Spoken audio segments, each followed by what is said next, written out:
Promutuelle Assurance est fière de collaborer à cette émission, mettant en lumière le savoir-faire des producteurs québécois. Faire valoir nos talents régionaux, c'est aussi dans notre nature. Bonne émission. Merci aux agriculteurs et aux artisans de cultiver la qualité et les saveurs particulières de notre terroir avec tant de talent et d'ingéniosité. Le regroupement des centres locaux de développement de la capitale nationale. Bonjour à tous et à toutes et bienvenue à La Voix agricole. Cette semaine, nous parlons des fruits et des légumes et pour ce faire, nous allons aller du côté de la côte de Beaupré pour vous faire découvrir ces différentes productions. Évidemment, moi, quand je fais des tournages, il faut que je goûte. Donc, l'année passée, je mangeais une bonne patate fraîche et cette année, je croque dans des bonnes pommes. Et également des maïs, même s'il est froid, c'est pas grave. C'est dur la vie de l'animatrice de La Voix agricole. Bonne émission!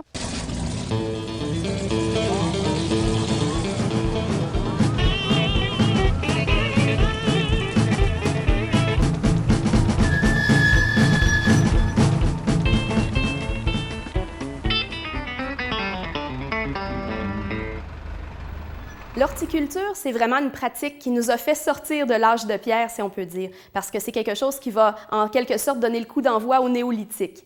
Donc, l'être humain va prendre l'habitude de cultiver ses propres végétaux à des fins de consommation et c'est une pratique qu'on va retrouver évidemment un peu partout dans le monde.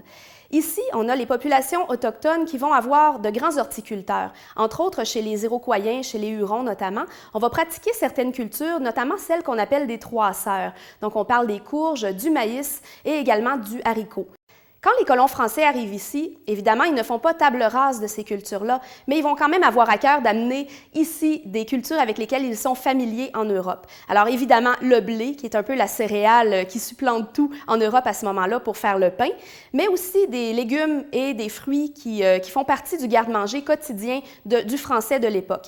Donc, on va retrouver des légumes racines qu'on va consommer préférablement l'hiver, quand on pense aux panais, aux navets, aux carottes. Pas encore la pomme de terre, celle-ci va arriver un petit peu plus tard dans l'histoire. On a aussi des légumes qui sont des primeurs, donc on parle des légumes estivaux comme les salades, les concombres. On est très, très friands de ces légumes-là à l'époque de nos ancêtres. Évidemment, on va bénéficier beaucoup des progrès technologiques liés à l'industrialisation et à la mécanisation, notamment au niveau de la transformation des produits. Et ça va donner un coup d'envoi également à cette production-là et on va en bénéficier encore jusqu'au 20e siècle.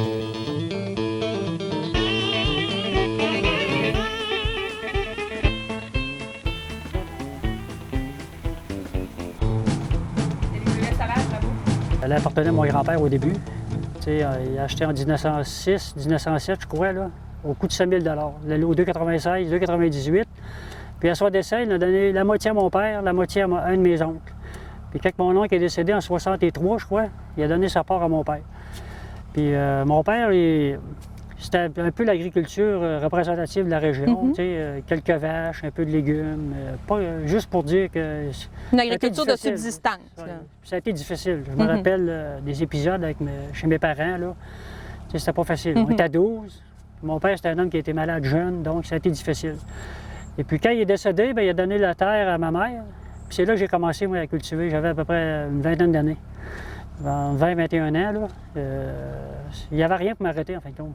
C'était ma passion, c'était la terre. J'ai commencé avec ce qu'il y avait ici. Il n'y avait pas grand-chose, pratiquement pas de bâtiment, un petit tracteur, puis un petit sarcleur, pas plus. Mais j'ai commencé en production de fraises, 2-3 000 plants de fraises, 200-300 plants de framboises. Puis j'ai commencé lentement à vendre mes produits par les portes. J'allais par les portes.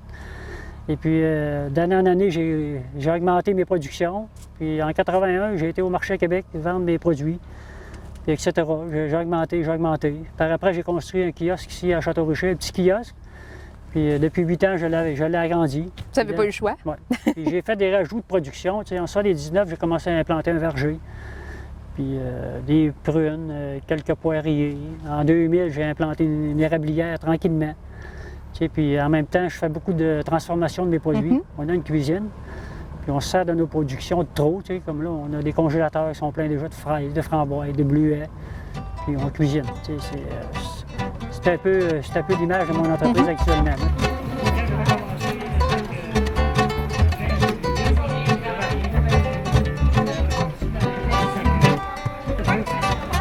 C'est le patrimoine est énorme ici, sur la Côte-de-Beaupré.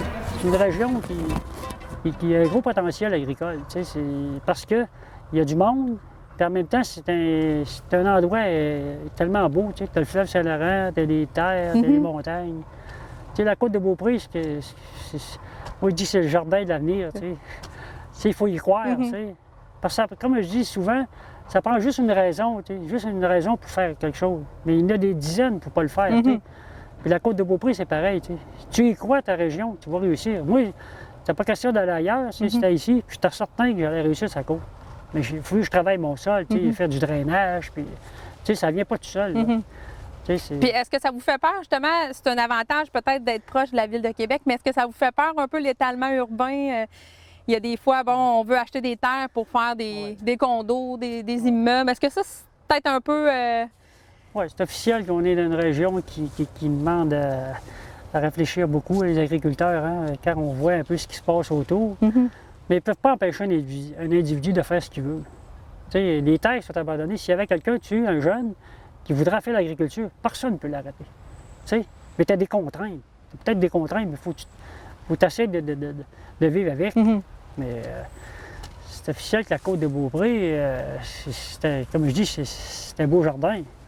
Mais il n'y a pas juste la Côte-de-Beaupré qui vit peut-être ces affaires-là. Il y a peut-être d'autres places ailleurs dans la province. C'est de voir que les gens, ils ont l'engouement de ça. Ils sont contents d'être là. Les gens sont contents, ils cueillent les pommes, puis ils partent avec le sac. C'est-à-dire que toi, tu n'as pas eu de main-d'œuvre à payer. Tu as eu ton sac, mais le sac, c'est un sac en plastique. C'est pas trop dispendieux. Les gens, des fois, les gens, ils choisissent, mais ils prennent des fois ce que nous autres, on aura de la difficulté à vendre pareil. Ils essaient de choisir les plus belles, mais au travers, tu sais. Puis eux autres, ils ramassent. Puis, c'est une belle activité en famille en plus, les enfants. C'est devenu plus ça, là. Oui. Nous autres, on a mis la promotion là, sur la famille. Les gens, des fois, ils viennent avec les jeunes enfants. Ben oui. Puis, comme tu dis, c'est un peu secondaire, le sac de pommes. C'est d'être ensemble. C'est l'activité. C'est l'activité que ça fait. Là. C'est ça. Les prochaines années, est-ce que vous voyez ça positivement? Est-ce que ça vous fait peur? Comment vous voyez ça? C'est une question qui m'embête un peu. L'avenir, je la vois, je peux la voir de deux manières. Je peux la voir superbement bien, mais un peu plus difficile. Il y a le côté relève que j'ai pas. Donc, physiquement, si je me décide d'en faire moins, il faudrait que je baisse peut-être mes productions. Mais si j'avais quelqu'un peut-être qui viendrait m'aider ou qui parlerait de prendre la relève, bien là, peut-être qu'on pourrait continuer à cette grandeur-là de production. Mais l'avenir, on ne peut pas trop prédire ce qui peut arriver. Il reste qu'en tant que producteur, je pense que ma plus grande richesse, c'est ma santé. C'est ça qui me permet de faire ce que je veux faire.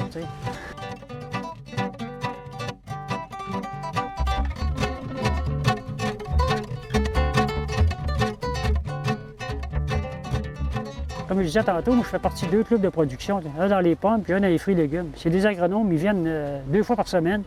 Les gens, ils suivent mes champs, ils suivent mon verger, ils me font des recommandations. Ça m'aide beaucoup. Même si tu es producteur, tu sais pas tout. Puis en même temps, tu n'as pas le temps de tout voir. Des fois, tu l'oublies, tandis que les autres font le tour, tu regardes, tu n'as pas vu ça, tu n'as pas vu ça. Et là, tu progresses avec eux autres. Tu as confiance, tu développes des liens de confiance avec ces gens-là.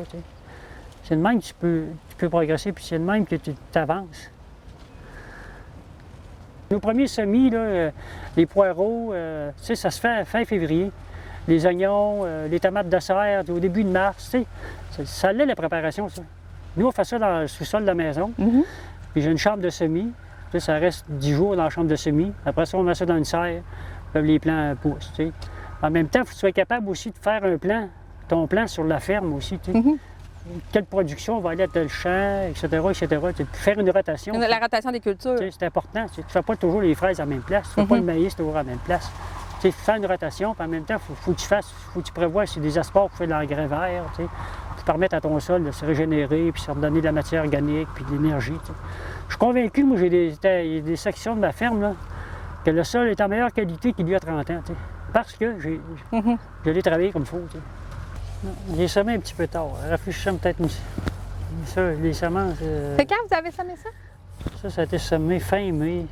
Okay. Est-ce que le secret, c'est justement la diversité dans ce genre de production-là? Est-ce que c'est ça qui fait la différence? Oui.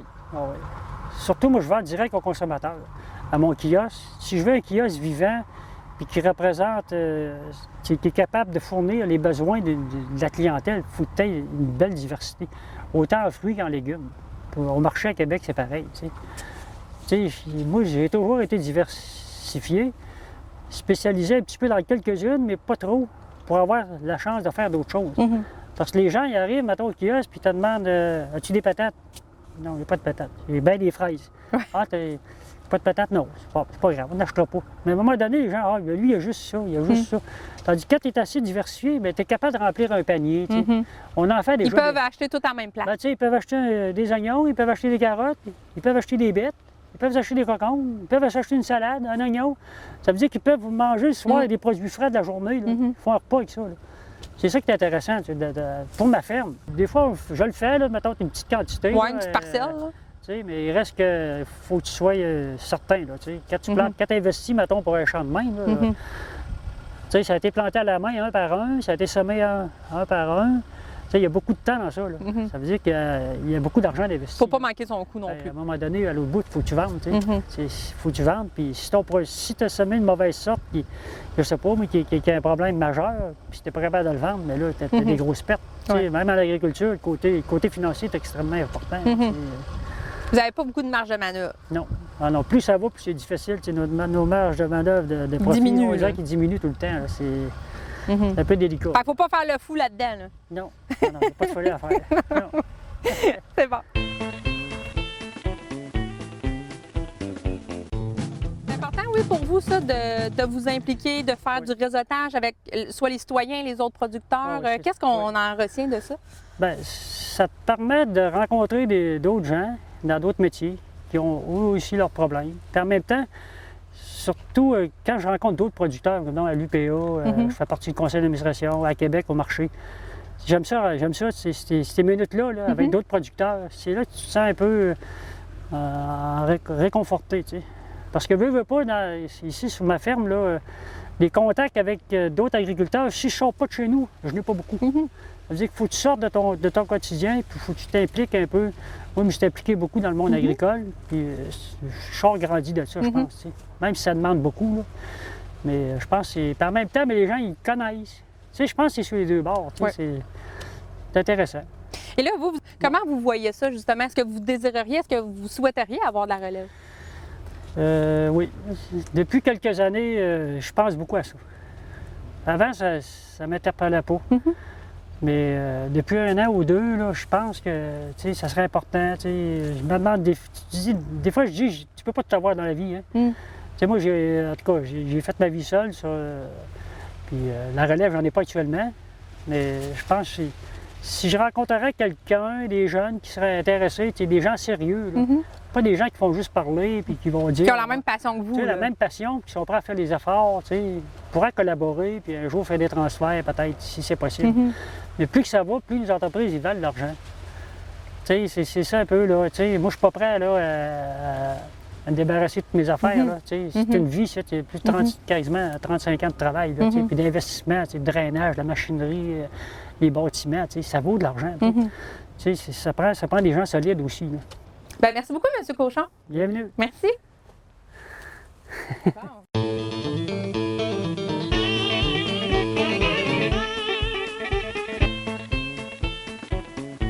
Alors, bienvenue à la Voie agricole, Philippe de l'Auberge de Canarupé. Aujourd'hui, on se cuisine la courge à spaghetti. Vous connaissez la courge, spaghetti, donc c'est fibreux à l'intérieur. Il y a le bon vieux truc de cuisson, 1h30 dans le four, vidé sur une plaque papier sulfurisé, ou méthode plus rapide, dans le micro-ondes, 3 minutes 33, 4 à 5 fois, 6 fois, pour arriver à une cuisson comme ça. Vous la percez un peu, avec un bout de couteau, le talon d'un couteau, pour faire sortir l'excellente vapeur. Quand ça cuit, ça vient très, très chaud. Donc, une fois que c'est cuit, puis il ne faut pas trop la cuire non plus. Il faut, vous voyez la fibre, sinon, ça ne serait plus une courge spaghetti, ce serait une courge purée. Donc, il ne faut pas la surcuire. On creuse pour aller chercher la chair. On en a une. On va se faire une recette maintenant avec la courge spaghetti. Poêle chaude dans laquelle on va mettre une noisette de beurre. Dans un monde idéal, courge, pas trop froide, ça accélère le temps de préparation. Donc, un peu comme ici, tiède, ça va aller quand même assez vite. Petite particularité, on parle de courge façon carbonara, mais dans ce cas-ci, on va remplacer le jambon ou le bacon par du canard fumé maison. Donc, je vais trancher dans le long, provenant du magret fumé, qui par la suite, je vais couper en dés. On ne cuit jamais du canard fumé dernière minute avec le parmesan. On va l'ajouter. Donc, mon beurre est en train de fondre. On incorpore la courge.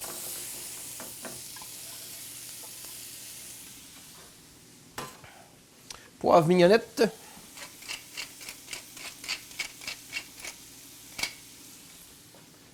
Toujours du sel, évidemment.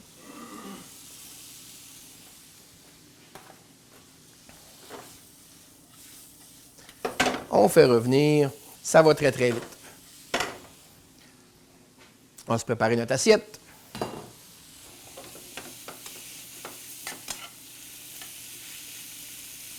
Et je fais vraiment attention, pas trop, y aller vigoureusement pour brasser, pour pas, même principe, garder la fibre. C'est ce qui fait que ça va être beau et non pas une purée, mais une fibre.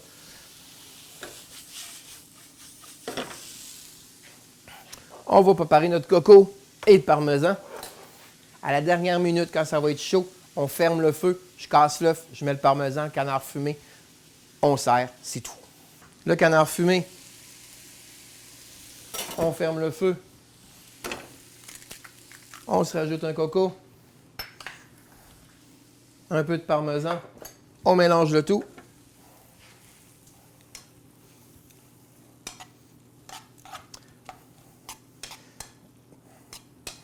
Pour les personnes qui font attention à leur ligne, carbonara, il n'y a pas de crème dedans. La vraie méthode des mamans italiennes, carbonara, ce qui fait le onctueux, c'est le coco. On verse le tout.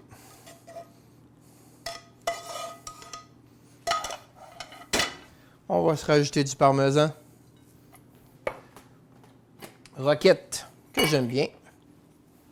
Juste pour donner un petit goût de fraîcheur, toujours huile d'olive vierge. Un peu de poivre, pincée de sel. On dépose. On essaie de mettre ça beau. Et voilà, carbonara, courge à spaghetti. Merci beaucoup. C'est terminé pour cette semaine. Au plaisir. Au revoir.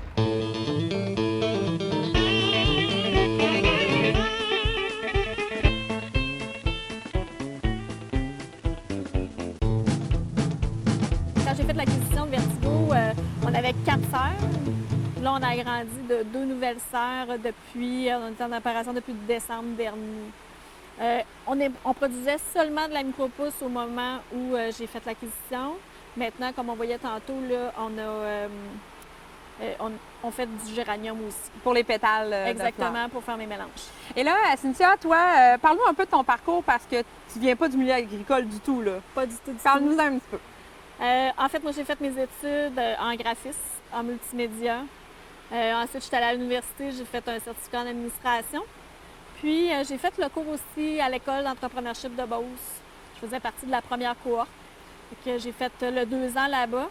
Puis, vers la fin de mon parcours, j'ai fait l'acquisition de Vertigo.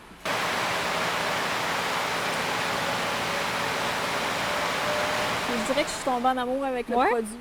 C'est beau, c'est bon.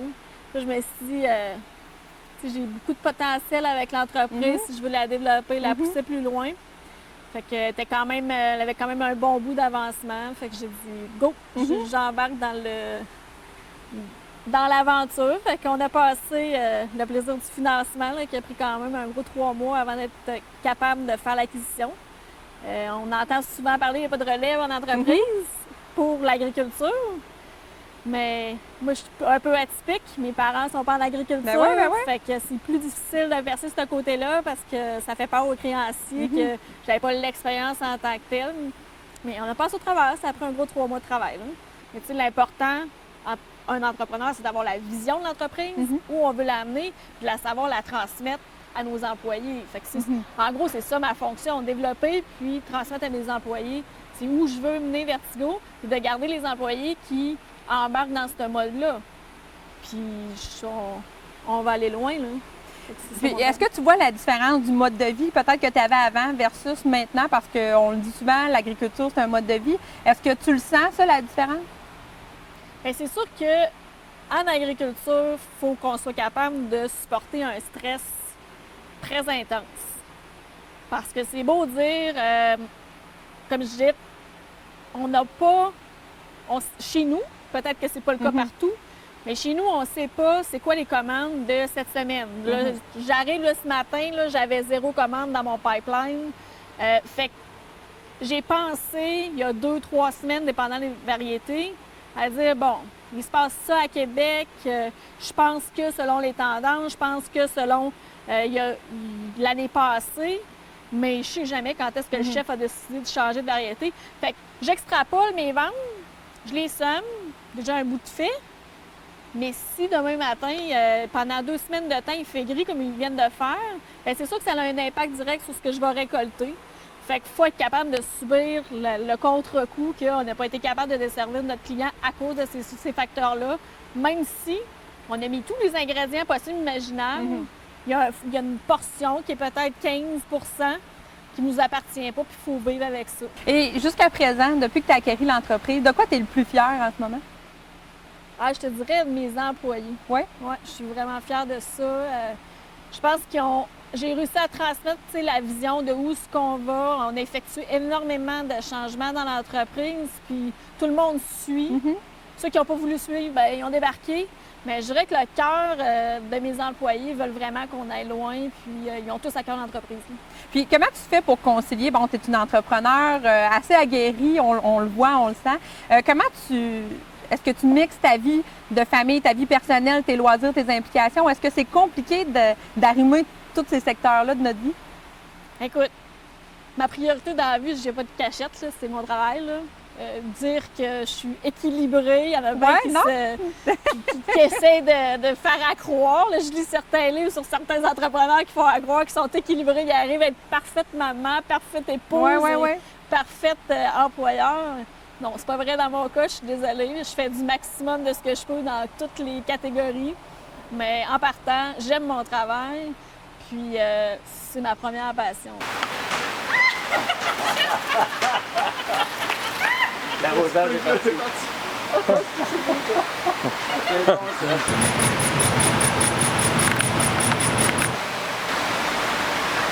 Je pense qu'il faut vraiment être dedans pour comprendre l'agriculture. Puis, ça a l'air farfelu, mais honnêtement, j'aurais jamais pensé il y a 2 ans que j'allais être en agriculture. Mais aujourd'hui, me dire que je serais sortir de l'agriculture pour m'en aller dans un domaine X, là, que je n'ai pas d'idée présentement, je vois pas, là. Tu ne verrais pas ailleurs, là. Je me verrais pas ailleurs, là. Puis, tu sais, je regarde d'autres entreprises, on dit qu'il n'y a pas beaucoup de relève en agriculture, puis éventuellement, je veux acquérir une autre entreprise, puis c'est dans l'agriculture. Oui? Oh, oui. Fait que tu as vraiment eu cette piqûre-là. Ah, oui, j'adore ça, là. C'est vivant, c'est beau, c'est bon. Il y a un stress, c'est un bon stress, puis c'est différent. En premier, c'est sûr qu'on va remplir les plateaux de terre.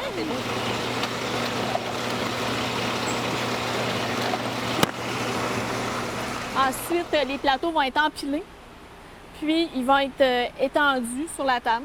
On va les semer directement à la main. Ils vont être arrosés. Puis après ça, on va attendre qu'ils poussent, qu'ils grandissent.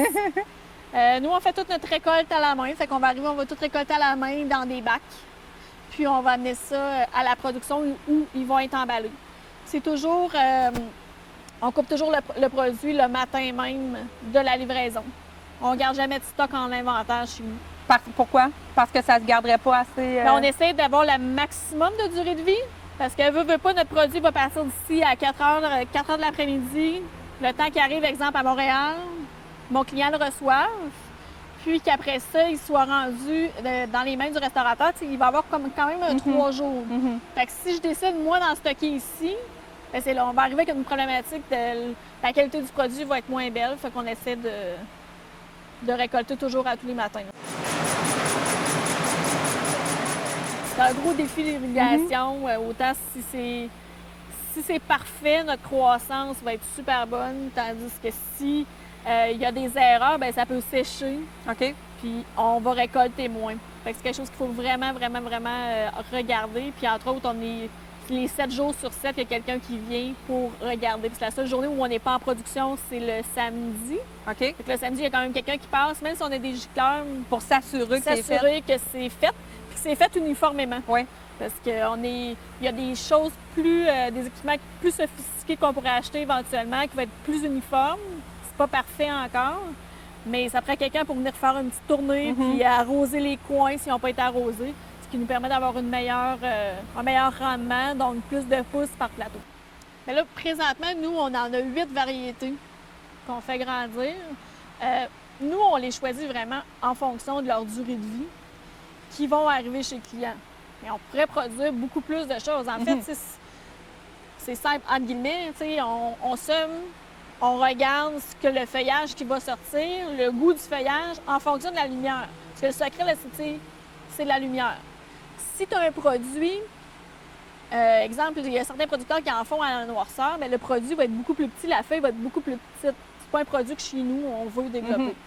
Fait que la variété va être faite en fonction de la semence, le soleil qu'on va avoir décidé, puis après ça, on va regarder, il dure-tu pour passer au travers, pour arriver vraiment dans la table, dans l'assiette du chef, puis qu'il y ait une belle allure.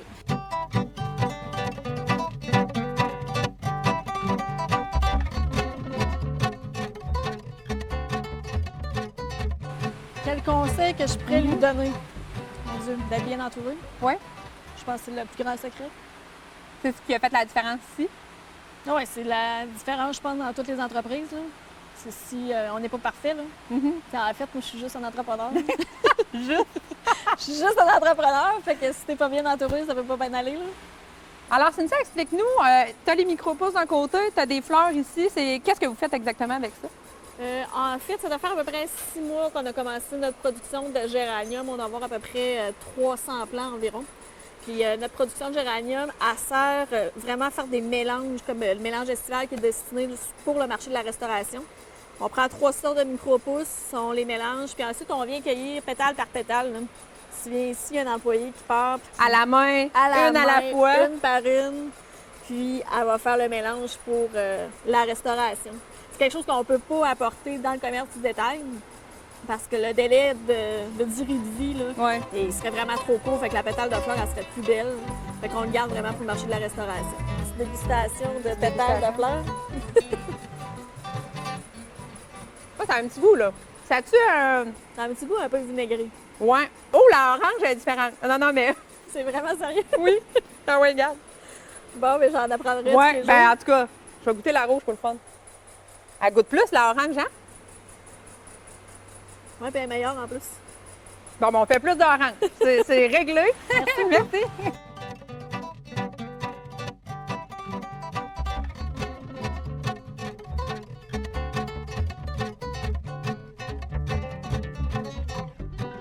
Merci d'avoir été des nôtres pour cette émission de La Voix agricole. Merci à nos deux invités de cette semaine, Cynthia Laflamme de Vertigo et Arthur Cochon de la ferme Arthur Cochon.